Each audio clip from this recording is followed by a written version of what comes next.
they started seeing this sudden acceleration in 2004 with some of their models, Camry, Corollas, and so on. And they kept quiet about it.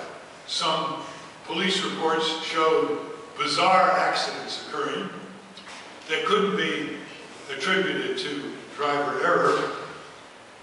And in 2006, NHTSA, Auto Safety Agency, opened 4 investigations, started, and it closed them without any action because Toyota was covering up. Well, in 2009, they decided there were too many of these problems, so they attributed it to a floor mat. This is the floor mat. You know, the floor mat got messed up, pedal went zoom. Well, when that didn't quite wash, a few months later, they said, well, it was a mechanical problem. It was a sticking problem. When all along, the evidence pointed to the electronic throttle problem. Many microprocessors, complex software. I mean, a car today is getting to be a computer on wheels.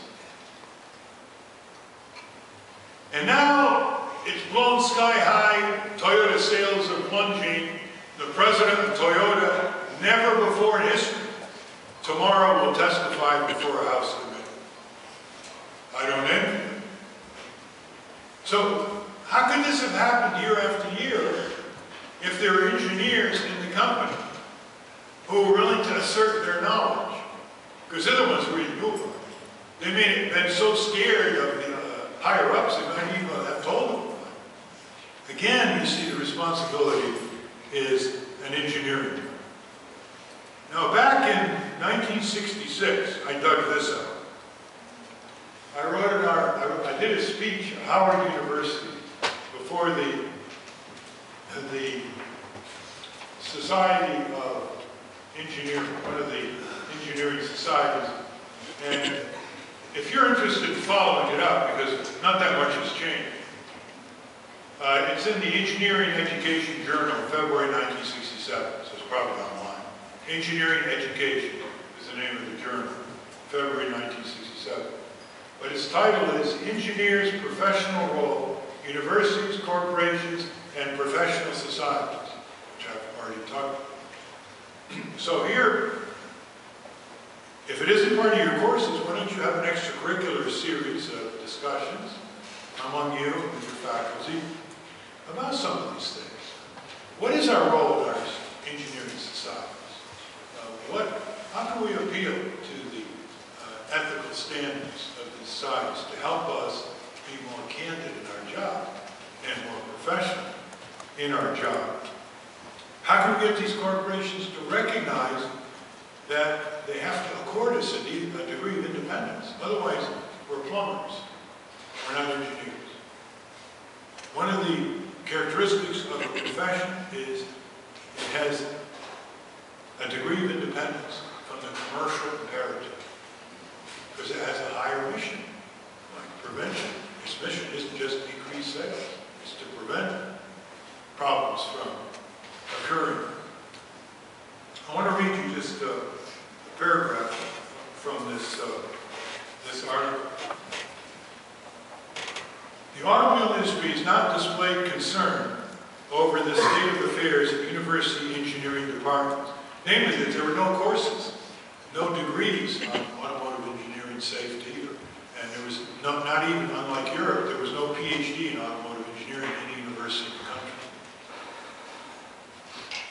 The policy of automobile companies over the years has been to take the student engineer out of college or technical institute and teach him the industry way.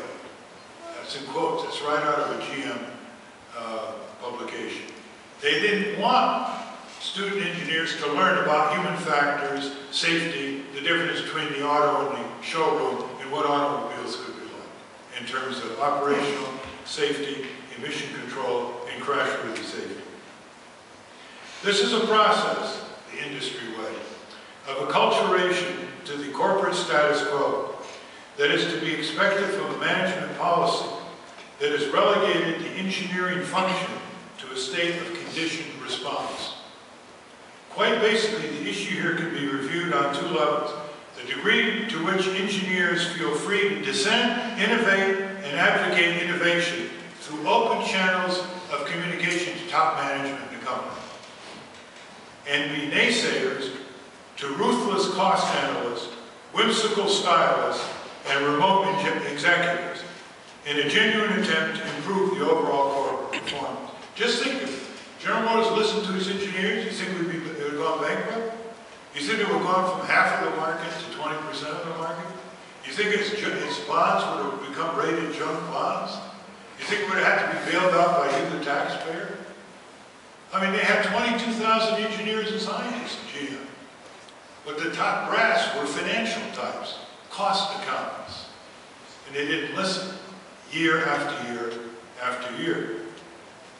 The second and last point is the degree to which engineers can live professional lives of their own in technical societies and public forums apart from their employee status and without fear of overt or covert retaliation, whether in the form of dismissal, demotion, or the freezing of their promotions. Right now, we would not have an energy crisis. Many years ago, engineers knew how to build buildings, along with architects, of course, to be dramatically more fuel efficient, dramatically more efficient lighting, heating, air conditioning systems. But that was not the instructions they were given. That was not the calculus that was operated. We had a system where upfront costs for homes and buildings were the thing that they marketed instead of life cycle costs. So you want to buy a house, and it costs, in the old days, say, $80,000, and someone says, well, if we can make it efficient, and you will get a terrific return on another $10,000, better than putting it in the bank, in terms of less heating oil, less electricity, and it's going to be $90,000, no sale. That's the kind of marketing system they had, because nobody was really explaining to people what a good deal it would be, and that $10,000 over years would become much more efficient, and it would be less and less costly. You know, when I was pushing the auto companies for putting in the collapsible steering column, which, by the way, an engineer invented and patented in 1912, and 250,000 Americans were killed in crashes since then to 1966, according to Dr. William Haddon, a graduate from MIT. 250,000 people were killed. The most immediate proximate agent of death was a rearward displacing steering column, right into the torso and arm, just like a spear.